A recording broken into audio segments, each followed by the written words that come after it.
ಬೆಳಗಾವಿಯಲ್ಲಿ ದೇಶದಲ್ಲಿ ಅತಿ ದೊಡ್ಡ ರಾಬರಿ ನಡೆಯಿತು. 400 ಕೋಟಿ ಇದ್ದಂತಹ 2 ಕಂಟೈನರ್ ಲಾರಿಗಳು ಹೈಜಾಕ್ ಆಗಿರುವಂತದ್ದು ತಡವಾಗಿ ಬೆಳಕಿಗೆ ಬಂದಿದೆ.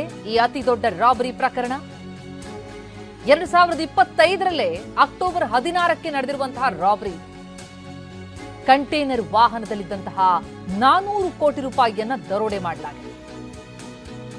ಗೋವಾದಿಂದ ಮಹಾರಾಷ್ಟ್ರಕ್ಕೆ ಸಾಗಿಸ್ತಾ ಇದ್ದಂತಹ 2 ಕಂಟೈನರ್ ಅದು ಎಲ್ಲಿ ಹೋಯಿತು, ಏನಾಯ್ತು?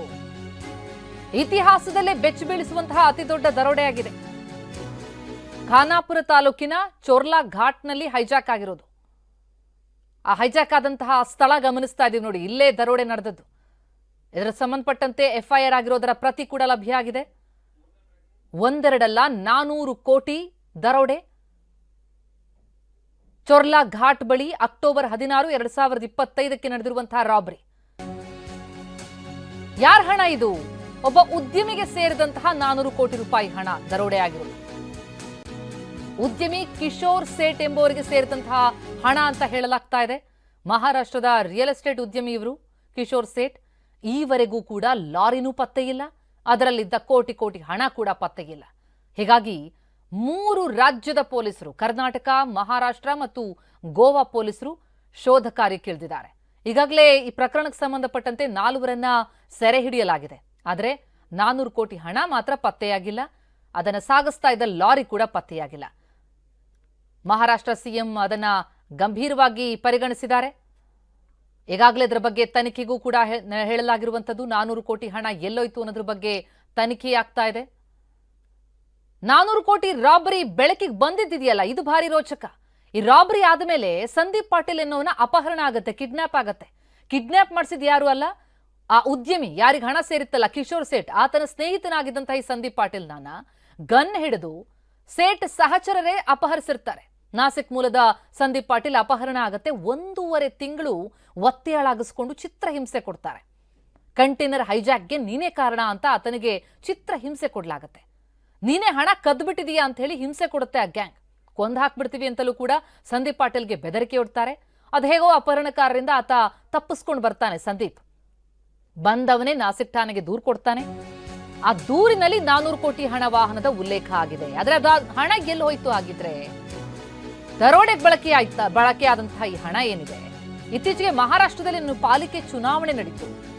ಆ ಚುನಾವಣೆಗೆ ಬಳಸೋದಕ್ಕೆ 400 ಕೋಟಿ ಸಾಗಿಸುವಾಗ ರಾಬರಿ ಮಾಡಲಾಯ್ತಾ? 2,000 ರೂಪಾಯಿ ನೋಟ್ಗಳಿರೋ ಬಗ್ಗೆ ಕೂಡ ಮಾಹಿತಿ ಇದೆ.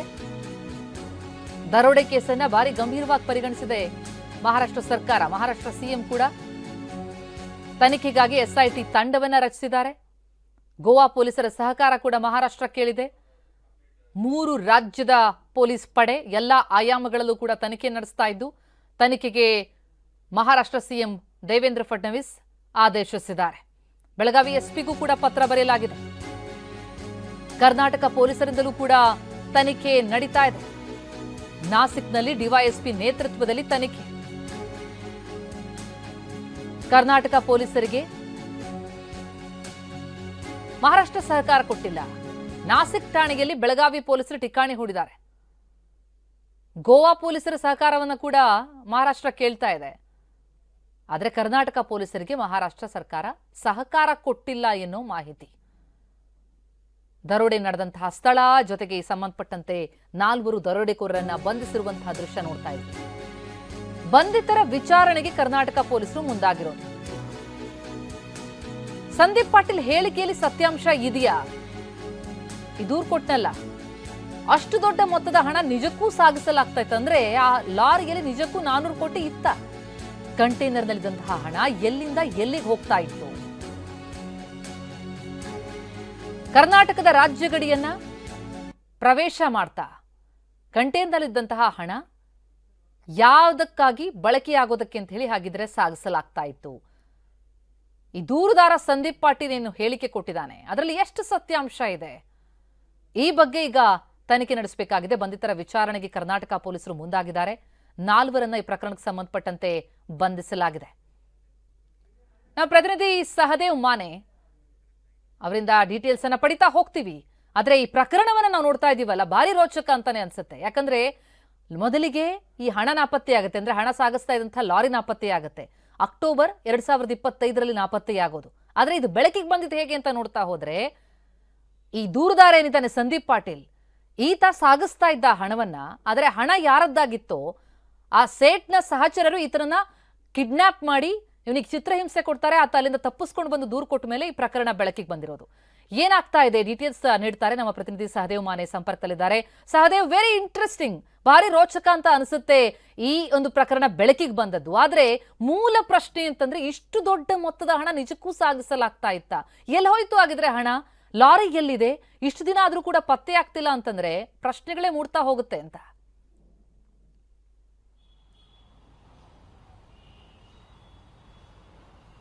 ಪ್ರತಿಮಾ, ಈಗೇನು ಸ್ಟೋರಿ ಇದೆ ಇದು ಸಿನಿಮಾವನ್ನು ಮೀರಿಸುವಂತಹ ಸ್ಟೋರಿ ಅಂತಂದ್ರೂ ಕೂಡ ತಪ್ಪಾಗ್ಲಿಕ್ಕಿಲ್ಲ. ಯಾಕಂದ್ರೆ ಅಷ್ಟೊಂದು ರಣರೋಚಕವಾಗಿ ಈ ಒಂದು ರಾಬರಿ ನಡೆದು ಹೋಗಿರುವಂಥದ್ದು 2025 ಅಕ್ಟೋಬರ್ 16ರಂದು ಈ ಘಟನೆ ನಡೆದಿದೆ ಅನ್ನುವಂಥದ್ದು ನಾಸಿಕ್ನಲ್ಲಿ ಏನು ದೂರು ದಾಖಲಾಗಿದೆ ಅದರಲ್ಲಿ ಉಲ್ಲೇಖ ಆಗಿರುವಂಥದ್ದು. ಗೋವಾದಿಂದ ಮಹಾರಾಷ್ಟ್ರಕ್ಕೆ ಈ ಒಂದು 2 ಕಂಟೈನರ್ ವಾಹನಗಳಲ್ಲಿ 400 ಕೋಟಿ ರೂಪಾಯಿಯನ್ನು ತೆಗೆದುಕೊಂಡು ಹೋಗ್ಲಾಗ್ತಾ ಇತ್ತು.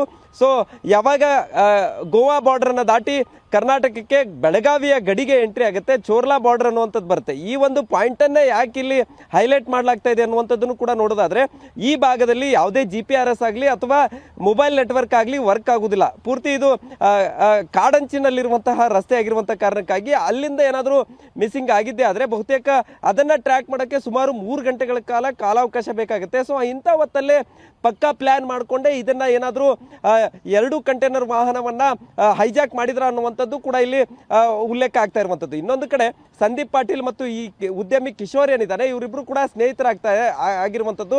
ಕಿಶೋರ್ಗೆ ಸೇರಿರುವಂತಹ ಹಣ ಅನ್ನುವಂಥದ್ದು ಕೂಡ ಈಗ ಪ್ರಾಥಮಿಕ ಹಂತದಲ್ಲಿ ಗೊತ್ತಾಗ್ತಾ ಇರುವಂಥದ್ದು. ಇಲ್ಲಿ ಕಿಶೋರ್ ಕಡೆಯಿಂದ ಏನು ಸಂದೀಪ್ ಪಾಟೀಲ್ ಅಂತ ಆತ ಕಿಡ್ನಾಪ್ ಆಗ್ತಾನೆ. ಕಿಡ್ನಾಪ್ ಆದ ಬಳಿಕ 1.5 ತಿಂಗಳ ಕಾಲ ಆತನನ್ನು ಒತ್ತೆ ಹಾಳಾಗಿರಿಸ್ಕೊಳ್ತಾರೆ. ಹಣ ಎಲ್ಲಿ ಹೋಯ್ತು ಅನ್ನುವಂತಹ ಧಮಕಿಯನ್ನು ಕೊಡ್ತಾರೆ, ಜೀವ ಬೆದರಿಕೆಯನ್ನು ಹಾಕ್ತಾರೆ, ಅವರ ಕುಟುಂಬಕ್ಕೂ ಕೂಡ ಪ್ರಾಣ ಬೆದರಿಕೆಯನ್ನು ಒಡ್ತಾರೆ. ಸೊ ಇದೆಲ್ಲ ಆದ ಬಳಿಕ ಕೂಡ ಈತ ಸಂದೀಪ್ ಪಾಟೀಲ್ ತಪ್ಪಿಸ್ಕೊಂಡು ಬಂದು ನೇರವಾಗಿ ನಾಸಿಕ್ ಪೊಲೀಸ್ ಸ್ಟೇಷನ್ಗೆ ಬರ್ತಾನೆ. ಇಲ್ಲಿ ಬಂದಂತಹ ಸಂದರ್ಭದಲ್ಲಿ ಆರಂಭಿಕ ಹಂತದಲ್ಲಿ ಇದನ್ನ ಪೊಲೀಸರು ಕೂಡ ನಂಬಿರುವುದಿಲ್ಲ. ಅದಾದ ಬಳಿಕ DYSP ಕಚೇರಿಗೆ ಹೋಗಿ ಪ್ರತಿಯೊಂದನ್ನು ಕೂಡ ಈ ಸಂದೀಪ್ ಪಾಟೀಲ್ ವಿವರಿಸ್ತಾನೆ. ಅದಾದ ಬಳಿಕ ಅವರ ಸೂಚನೆ ಮೇರೆಗೆ ನಾಸಿಕ್ ಪೊಲೀಸ್ ಸ್ಟೇಷನ್ನಲ್ಲಿ ದೂರು ಕೂಡ ದಾಖಲಾಗುತ್ತೆ. ಈ ದೂರಿನ ಅನ್ವಯ ಪ್ರಾಥಮಿಕ ಹಂತದಲ್ಲಿ ಆತನನ್ನು ಏನು ಕಿಡ್ನಾಪ್ ಮಾಡಿದ್ದಾರೆ ಆ ಪ್ರಕರಣಕ್ಕೆ ಸಂಬಂಧಪಟ್ಟಂತೆ 5 ಜನರನ್ನ ಈಗ ಬಂಧಿಸಿ ತನಿಖೆಯನ್ನು ಮಾಡಿರುವಂಥದ್ದು. ತನಿಖೆಯಲ್ಲಿ ಇನ್ನೂ ಇಬ್ಬರು ಕೂಡ ಕಿಶೋರ್ ಏನು ಸೇಟಿದ್ದಾನೆ ಆತ ಸೇರಿದಂತೆ ಇನ್ನಿಬ್ಬರು ಆರೋಪಿಗಳು ಪತ್ತೆಗೂ ಕೂಡ ಈಗಾಗಲೇ ಜಾಲ ಬೀಸಿರುವಂಥದ್ದು. ಇಲ್ಲಿ ಬಹುಮುಖ್ಯವಾಗಿ 400 ಕೋಟಿ ಹಣವನ್ನು ಗೋವಾದಿಂದ ಮಹಾರಾಷ್ಟ್ರಕ್ಕೆ ತೆಗೆದುಕೊಂಡು ಹೋಗ್ತಾ ಇದ್ರು ಅನ್ನುವಂಥದ್ದು ಒಂದು ಕಡೆ. ಆದರೆ ಈ ಹಣವನ್ನು ಮಹಾರಾಷ್ಟ್ರದಲ್ಲಿ ಸ್ಥಳೀಯ ಸಂಸ್ಥೆಗಳ ಚುನಾವಣೆ ಇತ್ತು, ಅದಕ್ಕೆ ಬಳಕೆ ಮಾಡೋಕ್ಕೂ ಕೂಡ ತೆಗೆದುಕೊಂಡು ಹೋಗ್ತಾ ಇದ್ರು ಅನ್ನುವಂಥದ್ದು ಒಂದು ಕಡೆ ಈಗ ಹೇಳಲಾಗ್ತಾ ಇರುವಂಥದ್ದು. ಇನ್ನೊಂದು ಕಡೆ ಇದೇ ಸಂದೀಪ್ ಪಾಟೀಲ್ ಈಗ ಒಂದು ಸೆಲ್ಫಿ ವಿಡಿಯೋನ ಹೇಳಿಕೆ ಬಿಡುಗಡೆ ಮಾಡಿರುವಂಥದ್ದು. ಅದರಲ್ಲಿ 400 ಕೋಟಿ ಅಲ್ಲ 1,000 ಕೋಟಿ ಇತ್ತು ಅನ್ನುವಂಥದ್ದನ್ನು ಕೂಡ ಒಂದು ಕಡೆ ಹೇಳ್ತಾರೆ. ಅದಾದ ಬಳಿಕ ಅಮಾನ್ಯೀಕರಣಗೊಂಡಿರುವಂತಹ 2,000 ನೋಟ್ಗಳು ಕೂಡ ಅದರಲ್ಲಿ ಇದ್ವು. ಸೊ ಅದನ್ನ ಎಕ್ಸ್ಚೇಂಜ್ ಮಾಡಿಕೊಡೋಕ್ಕೂ ಕೂಡ ಹಣಕ್ಕೆ ಡಿಮ್ಯಾಂಡ್ ಇಟ್ಟರು ಅನ್ನುವಂಥದ್ದನ್ನು ಕೂಡ ಇಲ್ಲಿ ಹೇಳ್ಕೊಂಡಿರುವಂಥದ್ದು. ಈ ಪ್ರಕರಣಕ್ಕೆ ಸಂಬಂಧಪಟ್ಟಂತೆ ಈಗ ಬೆಳಗಾವಿ ಪೊಲೀಸರು ಕೂಡ ಬಹಳ ಗಂಭೀರವಾಗಿ ಪರಿಗಣಿಸಿದ್ದಾರೆ. ಬೆಳಗಾವಿ ಪೊಲೀಸ್ ತಂಡ ಈಗ ನಾಸಿಕ್ ಕೂಡ ಹೋಗಿರುವಂಥದ್ದು. ಅಲ್ಲಿ ಏನು ಈಗ ಆರೋಪಿಗಳು ಅರೆಸ್ಟ್ ಆಗಿದ್ದಾರೆ ಅವ್ರನ್ನ ವಿಚಾರಣೆಗೆ ಒಳಪಡಿಸೋಕೆ ಮನವಿಯನ್ನ ಮಾಡ್ಕೊಳ್ತಾ ಇದ್ದಾರೆ. ಆದರೆ ಮಹಾರಾಷ್ಟ್ರ ಪೊಲೀಸರು ಸಹಕಾರ ಕೊಡ್ತಾ ಇಲ್ಲ ಅನ್ನುವಂಥದ್ದು ಕೂಡ ಈಗ ಪ್ರಾಥಮಿಕ ಹಂತದಲ್ಲಿ ತಿಳಿದು ಬರ್ತಾ ಇರುವಂಥದ್ದು. ಪ್ರತಿಮಾ, ಥ್ಯಾಂಕ್ ಯು ಸಹದೇವ್ ತಮ್ಮ ಮಾಹಿತಿಗೆ.